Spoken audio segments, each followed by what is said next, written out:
Espero que hayan disfrutado mucho su cafecito. Entonces ahora continuamos con nuestro programa y tenemos a alguien que me emociona mucho presentar y me enorgullece mucho de conocerlo desde hace muchos años. No, como les decía, no vamos a leer los currículums tan extensos de todos los invitados porque dedicaríamos mucho tiempo a eso. Han escuchado a Rafael Barrio. Entonces, pues Rafael se ha dedicado a lo largo de su amplia carrera a muchísimos temas, pero hoy nos va a platicar algo que tiene que ver con física estadística y biología, ¿verdad, Rafael? ¿Es así?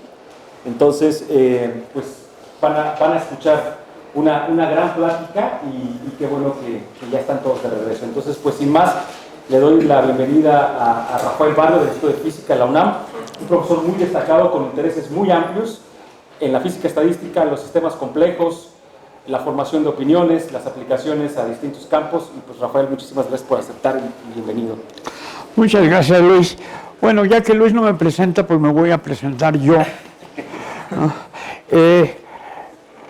Yo soy físico del estado sólido originalmente y me dediqué a la física estadística muchos años y luego ya le entré a la biología como casi todo mundo. ¿Por qué? Porque los sistemas biológicos desde mi punto de vista son los más interesantes y tienen la particularidad de que en ciertos aspectos pueden ser tratados por la física. Entonces lo que yo hago durante toda mi carrera es aplicar la física a sistemas que son interesantes, ¿no? Y entre ellos están los sistemas vivos. Obviamente, a final de cuentas, los sistemas vivos también tienen que obedecer las leyes fundamentales de la física. Y esta plática se trata precisamente de esto. El Trichophax adherens, para los que no lo conocen, es un bichito, ¿no? Ahora se los presento. Y resulta que yo no sabía de la existencia de este bichito hasta que llegué en el 2017 de sabático al NIH, al National Institutes of Health, en que pasé mi sabático, y como yo no sabía qué hacer, pues me dediqué a conocer gente, y entre la gente que conocí a Carolyn Smith, que es la directora o la coordinadora del sistema de microscopía del NIH, ¿no? Y como yo fui microscopista, e inclusive escribí un libro sobre microscopía electrónica en el Pleistoceno, pues me interesó ver qué equipos tenían y tal y cual, y es una señora muy simpática y muy profesional que está casada con un señor, Thomas Rees, y Thomas Rees es un personaje muy famoso. Su fama se debe a que fue el que descubrió la barrera hematológica del cerebro, ¿no? Ustedes saben que el cerebro está protegido para que no tenga infecciones bacterianas, y el señor fue el que lo descubrió, y se pasó 50 años de su vida pregonando sobre las propiedades del sistema nervioso, que el sistema nervioso es algo muy especial, y en particular su actitud es que ningún ser multicelular puede sobrevivir sin un sistema nervioso. ¿Ok? Pero ahí visitándolos me enseñaron su proyecto hobby, que es estudiar este bichito. Tienen un acuario donde tienen este bichito, donde lo han tenido desde hace 40 años. Y digo que lo han tenido desde hace 40 años porque es el mismo bicho. Es un ser multicelular, pero que se divide, ¿no? Y su material genético dura, pues, millones de años. Entonces es el mismo bicho que ha estado vivo y lo estudian. Y a mí me pareció un bicho fascinante. Y como consecuencia de eso, este año apareció en los Proceedings of the National Academy of Science este artículo cuyo título es Coherent Directed Movement Towards... Bueno, perdón, mis láminas están en inglés, pero para el beneficio del que no entiende el cristiano, ¿no? Entonces, aquí dice que este animal se mueve hacia la comida, que es un animal ciliado que no tiene sistema nervioso. Y entonces ahí fue la primera, digamos, confrontación entre Tomás y yo, ¿no? Pues que yo le decía que aún sin sistema nervioso el bicho podía buscar comida. Y él decía que no. Bueno, y entonces decidimos estudiar el bicho, y aquí se los voy a presentar. Y aquí le pongo que está en el borde evolutivo entre la vida unicelular y la vida multicelular, ¿no? Y es un bicho que es la única especie de su filum, Placozoa, ¿no? Y uno se pregunta, ¿para qué necesitamos vida multicelular? Si la vida unicelular ha probado ser la vida más exitosa evolutivamente, tan exitosa que ha sobrevivido 3.500 millones de años casi sin evolucionar, ¿sí? Y sigue estando aquí y nos mata, ¿no? A todos los demás que somos muy sofisticados, pues nos friegan, ¿no? Y entonces uno se pregunta, ¿por qué la necesidad de que aparezca vida multicelular? Porque el precio que se tiene que pagar es muy alto, entre ellos el sistema nervioso, ¿no? Y yo creo que la respuesta radica precisamente en su éxito. La vida unicelular es tan exitosa que si, por ejemplo, ninguna bacteria se muriera durante 4 horas, la superficie de la Tierra se vería totalmente cubierta de bacterias con una capa de 1 metro de alto, ¿no? Eso es el milagro del crecimiento exponencial, ¿no? Y entonces, ¿qué necesitamos? Pues necesitamos que se las coman o que las maten, ¿no? Superdepredadores. Porque ellas se matan entre sí, o sea, los seres unicelulares se matan entre sí, pero es 1 a 1, es una lucha de 1 a 1 a ver quién gana, ¿no? Lo que necesitamos son superdepredadores, o sea, animales o gentes o entes que coman miles y miles de células por segundo, ¿no? Y esa es la necesidad de crear la vida multicelular. Pero tiene uno que pagar un precio,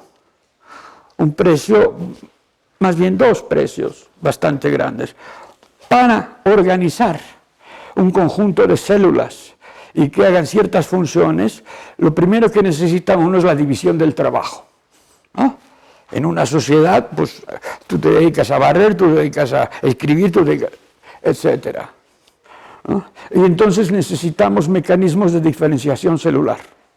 Ya no todas las células tienen que ser iguales. Y por otro lado, necesitamos un sistema organizativo, un gobierno, un INE, ¿no? lo que sea, ¿no? Que diga, bueno, pues tú te dedicas a comer, tú te dedicas a digerir, tú te dedicas a moverte y tú te dedicas a esto y otro. Y esos sistemas organizativos son los que permiten la vida unicelular. Resulta que este bicho no tiene ningún sistema organizativo. Aquí está. Fíjese, se mueve. Esas flashes rojos que aparecen son un marcador que marca la sustancia que digiere, ¿no? Hay unas células que echan esta sustancia y que desbaratan las algas, que es lo que se come, ¿no? Y se mueve, y no solamente se mueve, sino que se mueve hacia la comida. De hecho, eso corrobora mi hipótesis de que necesitamos vida multicelular para comer bien, ¿no? Tomar agua. Ok, gracias.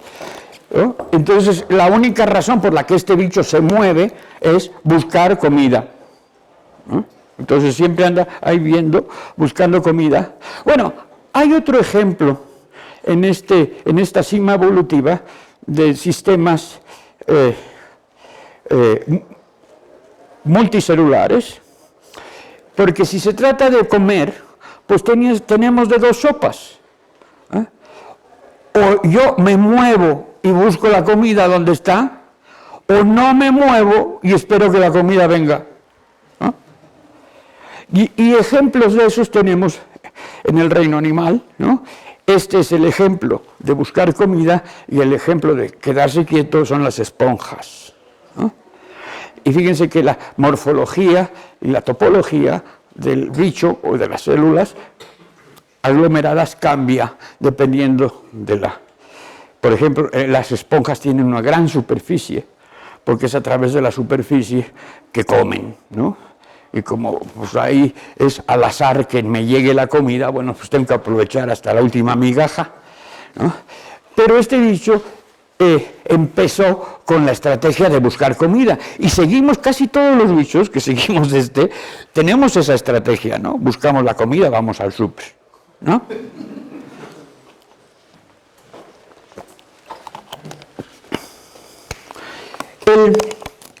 El asunto es que este bicho no tiene un sistema organizativo, ¿no? Y ahí está lo interesante. Decíamos que necesitamos diferenciación celular y este bicho consiste, de hecho Tricoplax, el nombre en latín, significa plato peludo, ¿no? Y es plato peludo, no hay un apuntador, ¿verdad? Yo tenía uno, pero pues... Ah, mira, tú vomitas este equipo por todos lados, ¿eh? Tengo todo. ¡Qué bien! A ver. A ver. Sí, sí, perfecto. Casi no se ve la transparencia, pero bueno, este es un corte del bicho y tiene 6 tipos de células diferenciadas. Unas que están son células endoteliales que están en la parte inferior, que todas tienen un cilio, es decir, un pelito que se mueve, ¿no? Las células endoteliales del dorso casi no tienen pelos, ¿no? Y están aquí. Esos son 2. Las otras, estas células son las que decía que sirven para digerir. Son las que echan el ácido para desbaratar las algas y comer, ¿no? Se llaman células glandulares. Luego por aquí tenemos, ya no veo nada. ¿Cuántas llevamos? 3. Lipofílicas, células lipofílicas. No, y luego, estas son las lipofílicas, las que sirven para comer, y luego estas son células glandulares que se llaman, que curiosamente secretan un neurotransmisor que está presente en todos los animales después de estos, ¿no? Pero no sabemos para qué sirve ese neurotransmisor. Y la particularidad que tienen estas células es que están en la orilla del bicho. Mientras que las otras células están más o menos repartidas, estas están en la orilla del bicho, ¿no? Y además de secretar un neurotransmisor, secretan mucus, ¿no? Este animal vive en el fondo del agua, del océano, ¿no? Y camina arrastrándose, no nada, ¿ok? Lo cual es una fortuna porque no tenemos que meternos con la hidrodinámica que nunca me ha gustado, ¿no? ¿Cuántas llevamos? 4. La quinta es muy interesante porque parece una neurona. Si ustedes se fijan, tiene como dendritas aquí, pero no son neuronas. Se llaman células fibrosas y no tienen actividad eléctrica, no tienen sinapsis, no tienen nada. Uno diría que este es el sistema nervioso, pero no es. Y por último viene la más interesante, que es esta, que no sé si se vea muy bien, pero el núcleo, en vez de estar en el centro, es esta cosa aquí alargada, que ha dejado espacio para que en el centro lo ocupe un cristal, un monocristal de calcita, de aragonita, ¿no? Y nosotros, ¿cómo sabemos que la calcita es un material birrefringente? ¿No? Y uno se pregunta, ¿para qué? ¿No? De hecho, mis colaboradores escribieron un paper diciendo que le servía como una piedra, como un lastre, como en los barcos, ¿no? ¿Para qué? Es una piedra, pues escoges una piedra, ¿no? No escoges un material birrefringente, que además tiene forma de lente y que además está rodeado por mitocondrias, ¿no? Yo supongo que esta célula es un ojo primitivo, ¿no? Lo cual es fantástico porque la gran discusión de la evolución y los enemigos de Darwin es cómo surgió el ojo, ¿no? Que es un aparato físico bastante sofisticado, ¿no? Bueno, pues ahí está. Tiene 6 tipos de células nada más y ningún sistema organizativo, ¿no? Aquí está una foto de una película de cómo se mueve el bicho y estos puntitos blancos son los cristalitos de calcita, que se ve que están alrededor. Y además, digo, ¿cuál es la distancia focal de estos lentecitos? No hay distancia focal porque la luz visible, son tan chiquitos que la luz visible no sirven como lentes, ¿no?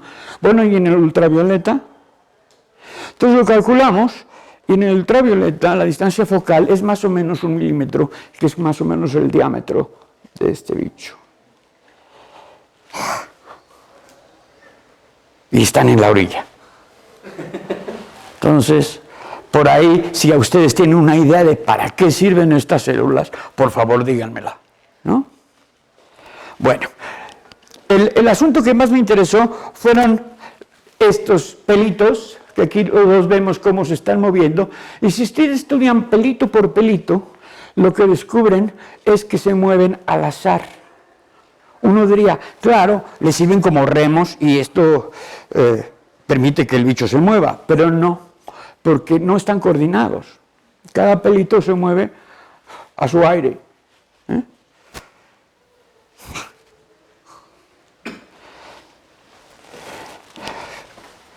Y entonces, bueno, pues yo como físico dije, bueno, la clave de este sistema es explicar cómo un movimiento al azar produce un movimiento coherente, dirigido, ¿no? Y de eso se trata mi plática. Si a ustedes no les interesa saberlo, bueno, pues ya, descansen, ¿no? Porque todo lo que sigue es tratar de explicar esta pregunta, de responder esta pregunta. ¿Cómo un movimiento al azar produce un movimiento coherente? Suficientemente interesante para mí, ¿no? Porque soy físico, no me interesan otras cosas, ¿no? Ni la genética, ni el ADN, ni todo eso.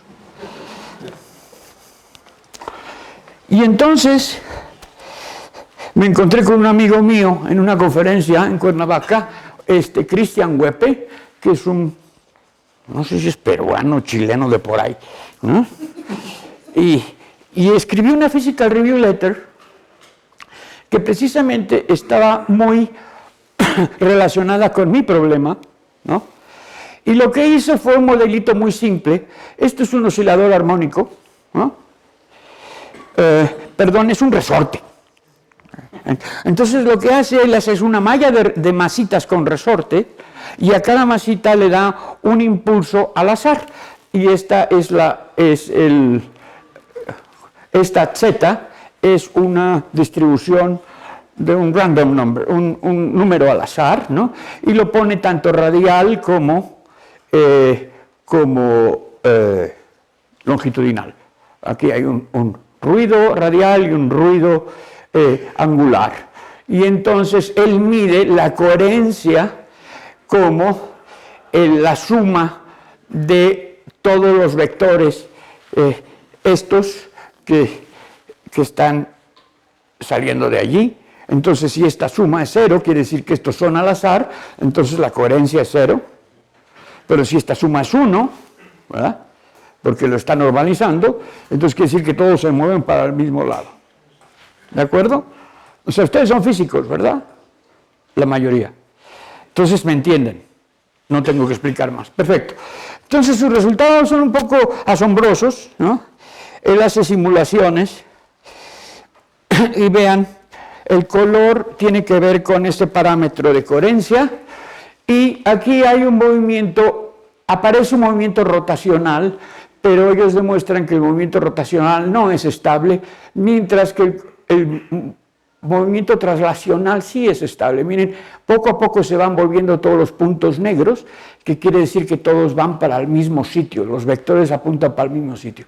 Y al final, ándele, ahí va, caminando. Es fascinante, ¿no? Ustedes tienen una malla de resortes, ¿no? Y en cada resorte le ponen una pingüica así que haga así, y esto empieza a ser así, y de repente se les va. Ajá. ¿Y ustedes saben por qué? Es física muy elemental. No, yo les digo. Bueno, ellos los estudian como si fuera una transición de fase, aquí es donde viene la mecánica estadística, ¿no? Y el parámetro de orden es la cantidad de ruido, ¿no? Empieza de ser muy coherente a ser incoherente. Claro, cuando ya todo el mundo... hay mucho ruido, bueno, pues entonces ya no sucede eso, ¿no? Pero la razón por la cual esto se mueve es la siguiente. Aquí tienen la energía cinética, que vean que se estabiliza, y esta es la energía potencial, que se minimiza. Y aquí lo que estamos graficando son los eigenvalores, sí, son una cadena de resortes, bueno, pues ponen la matriz esta, ¿cómo se llama?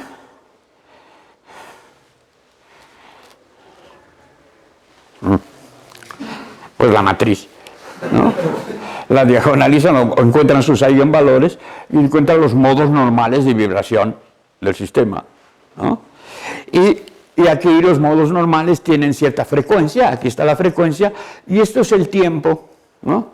Y fíjense que los modos normales de alta frecuencia duran muy poquito, ¿no? Y esos modos son en los cuales los resortes vibran en contrafase, ¿no? Que son los de alta frecuencia. Los de baja frecuencia, que están acá abajo, son en los que los resortes, son longitudes de onda muy grande, ¿no? Se mueven hacia el mismo lugar, ¿no? Y estos modos prevalecen mucho tiempo. Entonces está la cosa vibrando así, los modos normales que hacen así se mueren, y los que van todos conjuntos prevalecen, y entonces se desplaza, ¿no? Esta es la razón por la cual los experimentos de la fuerza de Coriolis en la tina del baño nunca funcionan. ¿No lo han hecho? Llenan su tina y dicen, estoy en el hemisferio norte, tienen que ir así. Pues no, la mitad del tiempo va así, la mitad del tiempo va así. ¿Por qué? Porque tienen que dejar la tina del baño que no se mueva. Los modos de gran longitud de onda duran días. Y entonces uno de estos modos lo que puede hacer es estropearles el experimento. Entonces esto es muy sabido en la física, y es una razón además muy simple. Physical Review Letter, ¿no? Ahí está. Entonces, bueno, pues basado en eso dije, bueno, pues vamos a hacer un modelito. Pero el principal argumento es que no solamente se mueven, sino que se mueven hacia la comida. Y el único mecanismo conocido para buscar comida es la quimiotaxia. Es decir, las células, casi todas las células, tienen sensores químicos, ¿no? Que les permiten dirigirse, por ejemplo las amibas y todo esto, dirigirse hacia donde hay comida. Y ese proceso se llama quimiotaxia, ¿no? Y eso pues simplemente es porque la comida... hay que echarle aquí. La comida huele, ¿no? Si ustedes tienen una fuente de comida, esta huele, o sea, los vapores se difunden, ¿no? A la Maxwell, ¿no? Otra física estadística allí, ¿no? De hecho, Maxwell, cuando presentó su ley ¿cómo se llama?, de las velocidades, como le gustaba hacer experimento, pero nunca hizo uno en su vida, llevó unos frascos ahí de vidrio, aquí hay oxígeno, aquí hay nitrógeno, aquí hay hidrógeno, y los destapaba, decía, a ver, pues nada, ¿no? Y toda la gente y luego llevó un frasco con éter, y entonces él vio cómo la gente hacía sus gestos, ¿no? Y conforme iban haciendo los gestos, era la ley de distribución de velocidades de Maxwell, ¿no? Bueno, entonces la comida huele y lo primero que hicimos fue decir, ¿a qué huelen las algas? Entonces hicimos el experimento y encontramos, bueno, pues sí, unas gaussianas allí que se van aplanando, es difusión, ¿no? Y entonces, pues calculamos allí con esas gráficas que no se ve nada, porque calculamos el coeficiente de difusión, y el coeficiente de difusión es pequeñito, ¿no? 10 a la menos, ¿ustedes ven? Menos 6. O sea, que prácticamente mientras el bicho se mueve, la fuente de quimiotáctico, digamos, de factor quimiotáctico, no se mueve, es estacionaria. Perfecto.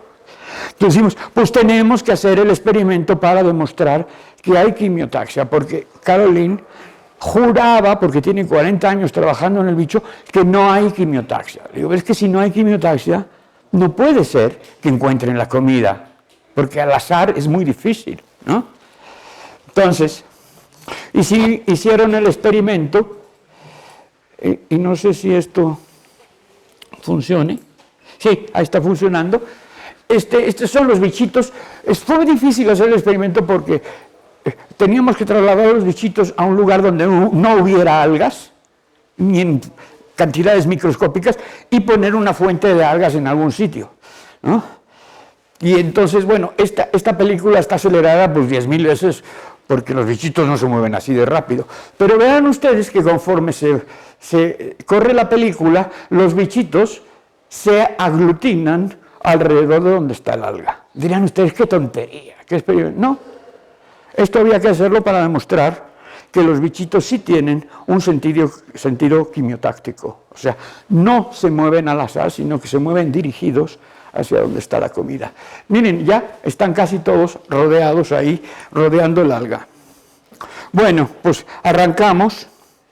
Claro, no solamente la peliculita, sino aquí había que cuantificar la cosa. Entonces, hicimos de la película las trayectorias. Fíjense ustedes que es muy parecido al movimiento al azar, las trayectorias, ¿no? Y es un tiempo, digo, 150 minutos en que no encuentran la comida y de repente, ¡pum!, se van hacia la comida, ¿no? Entonces, pues es una forma muy ineficiente de moverse, ¿eh?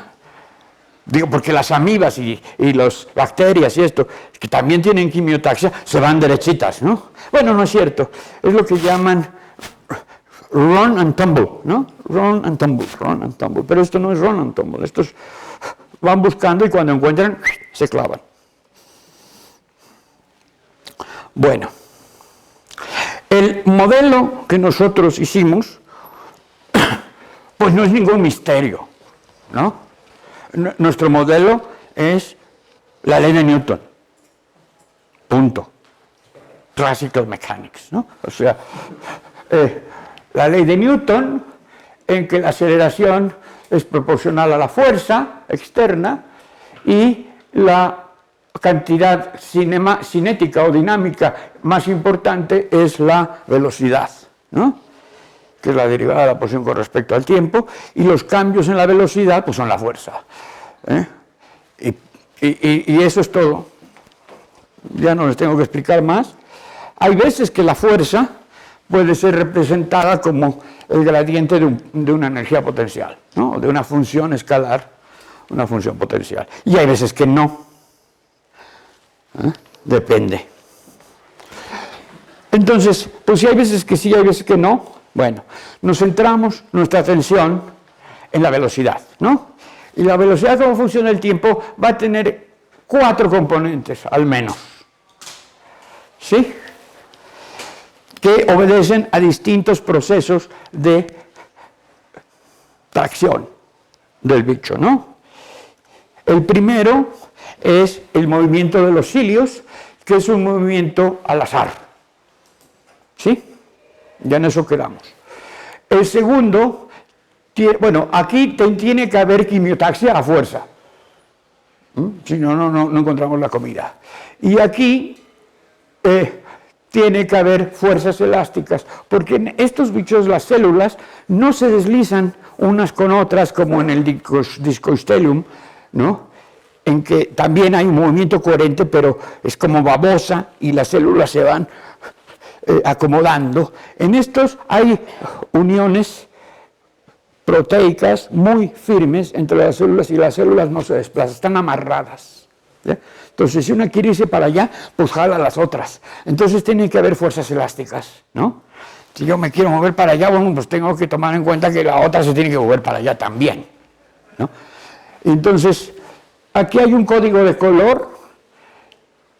Esto es el rosa es el movimiento al azar, el azul fuerzas elásticas y el verde quimiotaxia. Entonces, si ustedes ven la lámina verde, estoy hablando de quimiotaxia, ¿sí? ¿Ya? Ok, bueno, y nosotros integramos la ecuación de movimiento, pues, con una computadora, ¿no? O sea, con un Euler simple, discretizando el tiempo. Ok, entonces lo primero que hay que hacer es modelar al bicho, ¿no? Y entonces hay que modelar las células, y entonces las células las modelamos con una teselación de Voronoi, con polígonos de Voronoi, ¿no? ¿Y qué son los polígonos de Voronoi? Pues es la forma más democrática de dividir el espacio. Aquí, por ejemplo, se llama de Voronoi, pero esta ilustración la saqué de un libro mucho más anterior, ¿no? De Descartes. ¿Saben quién fue Descartes, no? El de las cartesianas. Bueno, en 1684, en su libro, hay esta ilustración en que pone estrellas en el cielo y dice, ¿cuánto espacio le corresponde a cada estrella en el cielo? ¿No? Entonces, la forma más democrática de dividir el espacio es decir, pues yo veo a mis vecinos, ¿no? Y mido la distancia entre ¿cómo se dice? Entre mi posición y la de mis vecinos, y pinto una raya a la mitad, perpendicular, ¿de acuerdo? Y eso lo hago con todos mis vecinos, y al final termino con un polígono convexo, ¿verdad? Y esos polígonos se llaman los polígonos de Voronoi. Yo en el paper quería decir esto precisamente, que el Voronoi es la forma más democrática de dividir el espacio, y no me dejó el referee. Tuve que poner equal, ¿no? Porque democrático ya es político.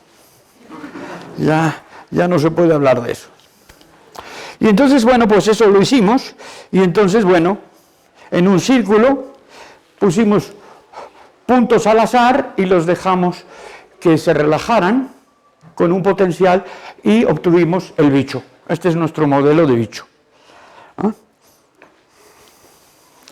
Y el potencial que usamos para relajarlo es un potencial, digamos, topológico, cualquiera que sea la función que hay entre fuerzas, entre una y otra.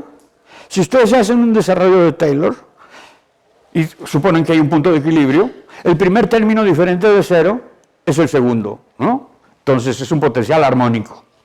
Entonces, como buena aproximación, pues es un potencial armónico. Aquí tenemos un potencial armónico que trata de igualar las áreas de cada polígono, porque esto es un área, digamos, un tamaño ideal, y entonces cuando se desvían para arriba o para abajo, bueno, pues trata de igualar las áreas, ¿no? Y este otro término, que también es armónico, trata de que los polígonos sean lo más esféricos posibles, ¿no? Porque esta es la distancia que hay entre el centro de masa del polígono y el punto que lo define, que es el centroide, ¿sí? Entonces, cuando ellos coinciden, quiere decir que esto es más circular. Y entonces, bueno, pues este es el potencial, lo iteramos y tal y cual, y no es nada trivial porque aquí tienen que poner, bueno, tienen que saber álgebra, eso es todo, ¿no? Y entonces, bueno, empezamos con puntos al azar, arrancamos el potencial y lo dejamos que se relaje, y obtenemos el bicho. Perfecto. Ya tenemos el bicho, ahora vamos a dedicarnos al modelo. Y entonces para modelar, en cada centro de cada celda, le ponemos un empujoncito al azar. Esta es una distribución al azar plana, ¿no? Entre 0 y 2pi. Y el desplazamiento es constante en R, porque los pelos pues, son más o menos iguales, ¿no? Entonces los pasos son más o menos del mismo tamaño, pero en direcciones al azar, ¿no? Y entonces, bueno, pues la B1, aquí está la trayectoria que se obtiene de eso, y pues es un caminante al azar, ¿no? ¿Y qué hace un caminante al azar? Bueno, pues se mueve y el camino libre medio, ¿cómo se la delta x cuadrada? ¿El qué? El desplazamiento cuadrático medio crece lineal en el tiempo, es difusión, ¿no? Porque caminante al azar y difusión es lo mismo, ¿no? Y entonces si nosotros agarramos nuestro bicho y le ponemos esta receta, bueno, pues empezamos con un bicho así y el bicho se difunde, ¿no? Pues lo cual no. Entonces hay que hacer algo para mantener al bicho, sí.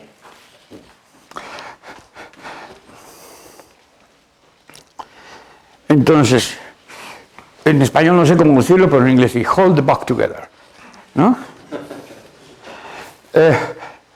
Y entonces, pues, quien mantiene al bicho con su forma y eso, son fuerzas elásticas, porque las células están amarradas, ¿no? Podríamos usar resortes, ¿por qué no?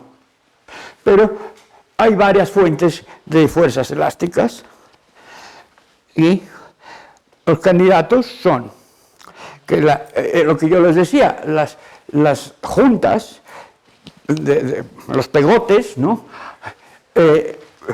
Provocan una especie de interacción hidrodinámica que es como la que ya vimos en el potencial antes, ¿no? Que permite que la forma del bicho más o menos se mantenga, ¿no? Y estas son las células del epitelio. La otra, las células dorsales del epitelio, también tienen alguna resistencia a deformarse. Y entonces es como si fuera una capa, una membrana elástica, ¿no? Que no permite mucha deformación. Y, por último, las células estas fibrosas, que parecen neuronas, lo que yo le decía, que, y aquí le pongo, son las responsables de una conducta como de un enjambre, ¿eh? Porque voy a usar, de hecho, el modelo de enjambres, ¿no? Pero lo que pasa es que las interacciones elásticas, en vez de ser entre vecinos, se vuelven a más largo alcance, ¿no? Porque estas fibras seguramente son elásticas y son como cuerdas que amarran células que están más distantes. Si tienen alguna objeción, me la dicen, ¿no? Y entonces, ¿cómo modelamos cada una de estas? Bueno, pues la membrana elástica es muy fácil porque son como si fueran resortes, ¿no? Y como es en la cosa dorsal, la interacción elástica en el bicho solamente se siente en la periferia, ¿de acuerdo? Porque para que realmente esa fuerza actúe, los cilios tienen que deformar al bicho y en la periferia se siente esa fuerza. Entonces lo que ponemos es una fuerza elástica, o sea, armónica también, en las células de la periferia. ¿Ok? Y que tiende a que el bicho, la distancia al centro de masa se iguale, más o menos, ¿no? Que el bicho sea circular. Ok, entonces ahí está la famosa B2. Y ahora, hay también fuerzas elásticas de corto alcance, ¿no? Que quiere decir que cuando una célula se quiere mover para allá, pues tiene que arrastrar a las vecinas. Y como las vecinas también tienen voluntad, bueno, pues ahí hay un merequetengue que tiene que ser un balance entre que te mueves para acá o me muevo para acá. Y entonces la cosa se mueve siguiendo un modelo en que cada célula adquiere una velocidad que es igual a la velocidad promedio de sus vecinas. ¿Sí? Si yo soy una célula y me quiero mover para allá, pues tengo que ver que todas mis vecinas se quieran mover para allá, si no, no me muevo, ¿no? Si una se quiere mover para allá y otra para allá, pues no me muevo. Si el promedio de la velocidad de mis vecinas es 0, pues no me muevo. Pero si el promedio de mi velocidad de mis vecinas es diferente de vecina, pues me muevo para allá. ¿De acuerdo?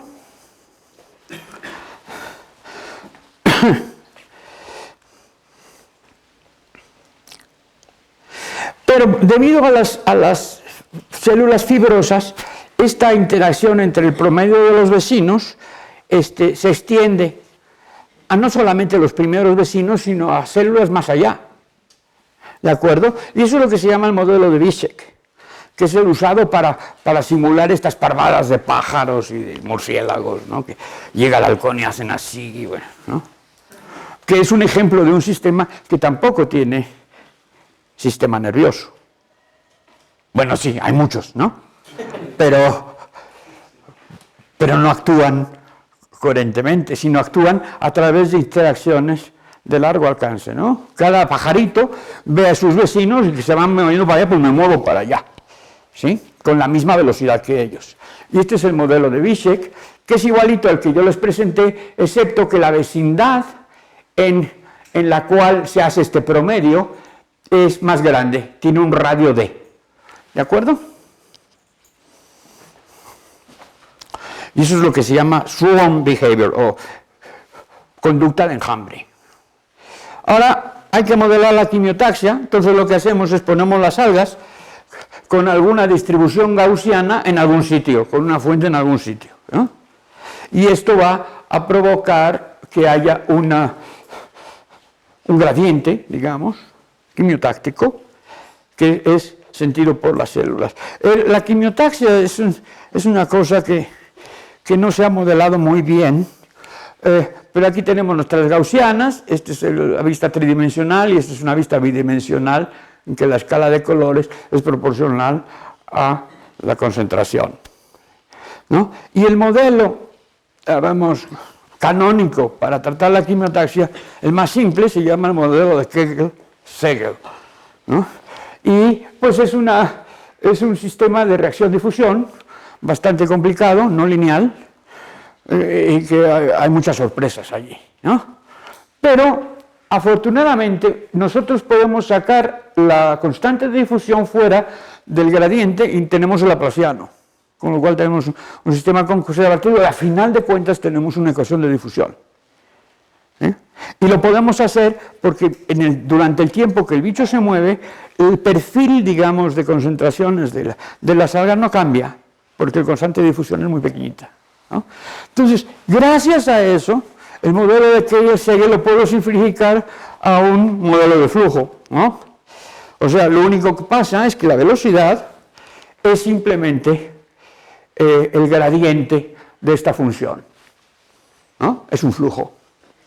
Es un flujo y esta constante se llama la constante del quimioatractant, ¿de acuerdo? O sea, la afinidad quimiotáctica se llama.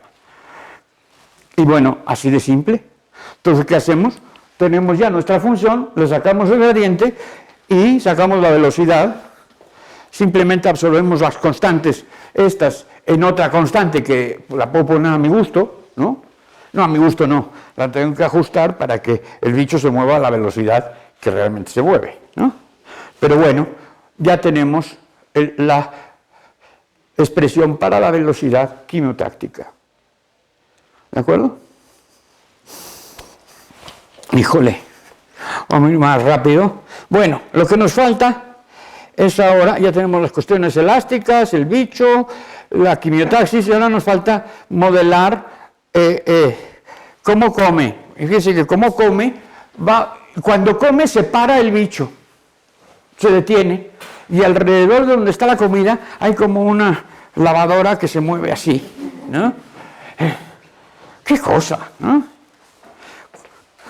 Y eso es lo que decía Thomas. ¿Cómo hace eso sin sistema nervioso? Pues hijo, aquí la segunda película tiene que ver con el hecho de ¡pum! Ahí manda la sustancia esa, ¿no?, que desbarata la alga, y ya una vez que está la alga desbaratada, pues empieza a comer. Y fíjense ustedes cómo se menea esto así,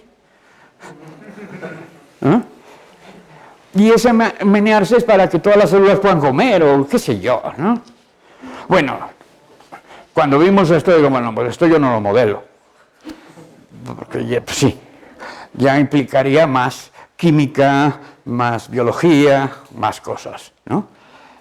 Ver a cada célula en particular qué es lo que está haciendo. Entonces, lo que decidimos hacer es no modelarlo, sino hacer una regla mnemotécnica que simule que se está moviendo, ¿no?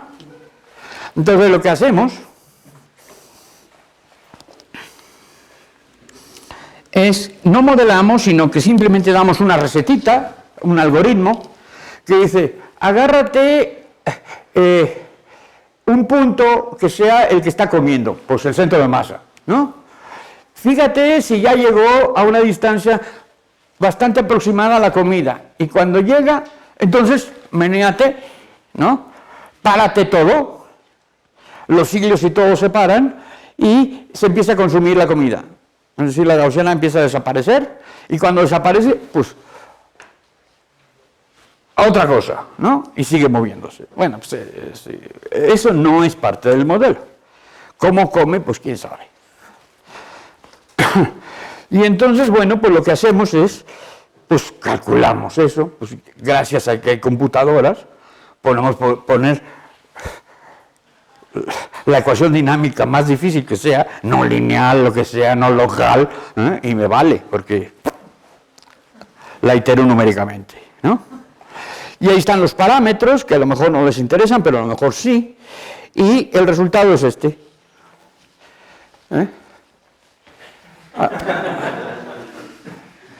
¿Por qué se ríen? ¿Se ríen, saben por qué? Porque el bicho parece vivo. Parece que está decidiendo cosas, mira, ahí como que no sabe ni para dónde ir, ¿no? Empieza a moverse por lado, de repente ya encontró la alga, todavía no. ¿Ah? Se ríen porque es algo milagroso. Con pura física elemental, la propiedad emergente que dicen en sistemas complejos es una inteligencia artificial. Es como si el bicho fuera inteligente y busca la comida a propósito y se comporta como el bicho se comporta en la realidad, ¿no? Bueno, pues aplauso, ya. No. No digo aplauso, está muy bonita la película, ¿no? Bueno, el caso está que, como dijimos, este es el experimento, pues había que comparar con el experimento, entonces al bichito hicimos varias corridas, vimos que se comporta más o menos igual, digamos, que el bicho en realidad. O sea, va como que pajareando y de repente ¡pling! Y ese de repente ¡pling! Es bastante complicado, porque debe ser el momento, no en que el factor quimiotáctico es sentido, pero que es sentido colectivamente por todas las células, ¿no? Porque si una célula es... Y eso es una propiedad también emergente del modelo, ¿no? ¿Y por qué es emergente? Porque una célula que quimiotácticamente quiere irse para allá no puede porque las otras no lo saben. O sea, es bastante fascinante, digamos. Pero pudimos reproducir las trayectorias y luego, ¿cuál es el efecto del factor de largo alcance, el radio de Ishek, ¿no? ¿Cuántas células intervienen? Pues lo variamos, y entonces podemos, fíjense, aquí es 10, aquí es 25 y aquí es solamente los primeros vecinos, ¿no? Y variando este parámetro, nosotros podemos reproducir una conducta como de un gas, como de un líquido y como de un sólido.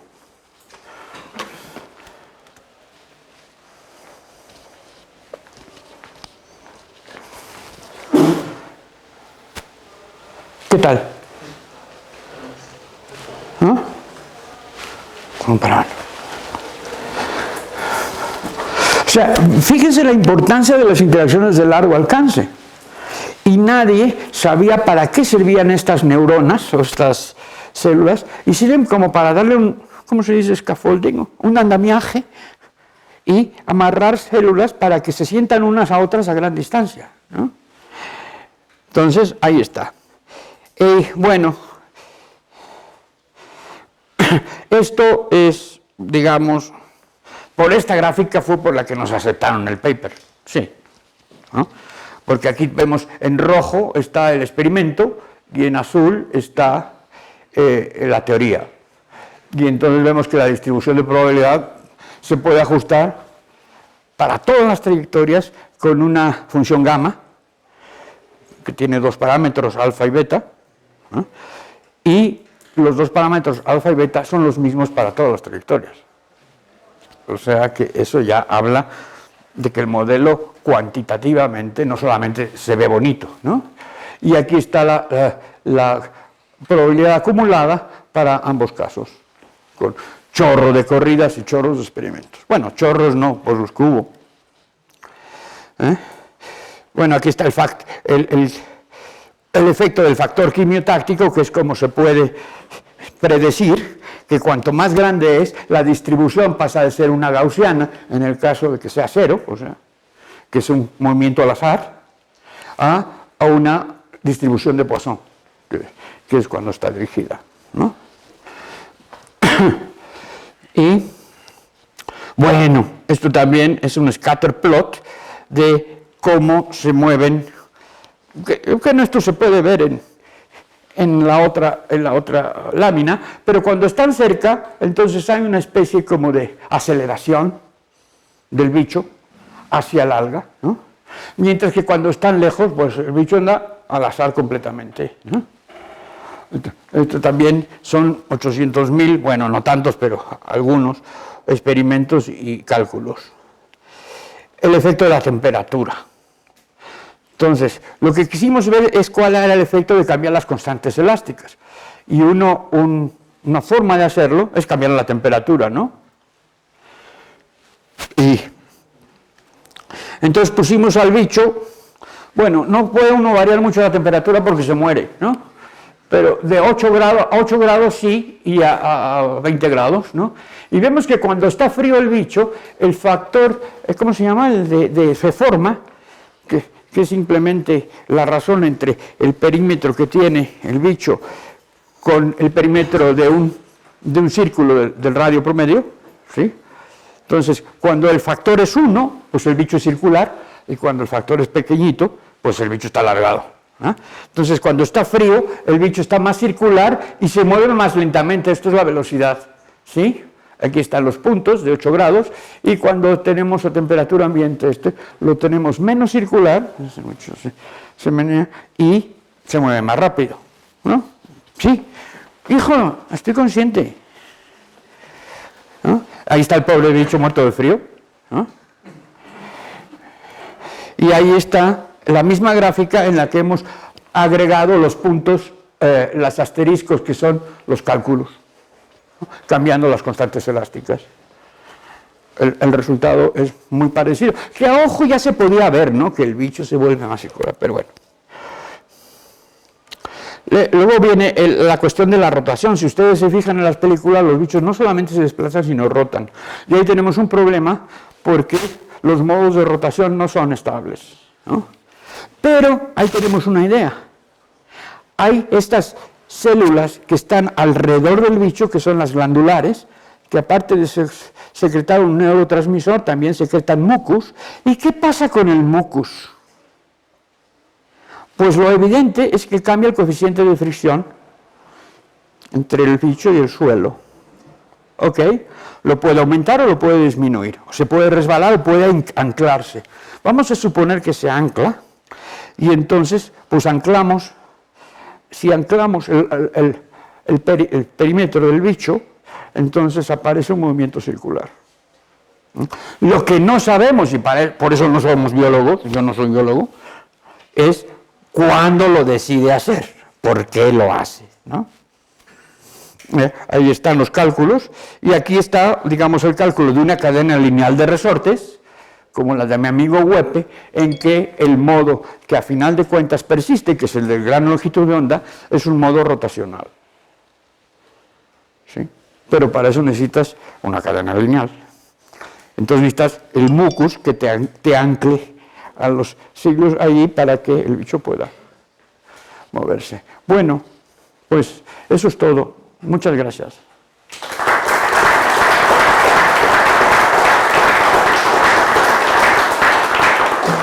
Muy bien, pues tenemos un tiempecito para un par de preguntas, tal vez. ¿Sí? Muchas gracias por su plática, muy interesante. Tenía una gráfica en donde tiene la trayectoria real y la trayectoria simulada. Me daba cuenta que la simulada, vaya, es como muy, no sé si llamarla pobre en el caso de las fluctuaciones que hacen en el caso real. Lo que voy es, ¿se les ha ocurrido calcular la dimensión fractal que generan esas trayectorias y meter un ruido fractal simulado a la trayectoria en las ecuaciones de la dinámica? No, porque no hace falta. O sea, debido a restricciones de cálculo, nosotros hicimos 500 células. En realidad el bicho tiene 40.000. Entonces, como tú sabes, las fluctuaciones y todo eso son función del tamaño del sistema, ¿no? Entonces, estoy seguro que si hacemos 40.000, estamos haciendo, vamos a obtener mucha más precisión en ese. Pero muy buena pregunta, muchas gracias por esa pregunta. Muy bien, ¿alguien más? ¿No? Sí, Pablo. ¿El bicho en la vida real es que tiene volumen? Sí. Es aplastado, es como un plato, ¿no? El diámetro son como 200 micras y el ancho son como 10 micras. O sea, el ancho solamente es la capa inferior y la capa superior. O sea, son 2 células, mientras que es totalmente aplastado. Y la parte importante que nos costó mucho trabajo convencer al referí es que no nada. El bicho no nada, el bicho se arrastra en el suelo, ¿no? Porque decían, no es posible que ustedes simulen un bicho que se mueve en el agua sin tener en cuenta la hidrodinámica, ¿no? Pues el bicho tampoco tiene en cuenta la hidrodinámica porque no tiene forma de papalote, ¿no? O sea, ¿cuál hidrodinámica, ¿no? Igual que los erizos. Los erizos también tienen cilios y esos son redondos, ¿no? Y la hidrodinámica les vale. ¿Por qué? Porque tienen millones de cilios, ¿no? Pero el caso del erizo es más interesante porque ahí sí hay un sistema nervioso y ahí sí los cilios sí le permiten dirigirse como remando, digamos, ¿no? Bueno. Muy bien, pues muchísimas gracias, Rafael. De nada.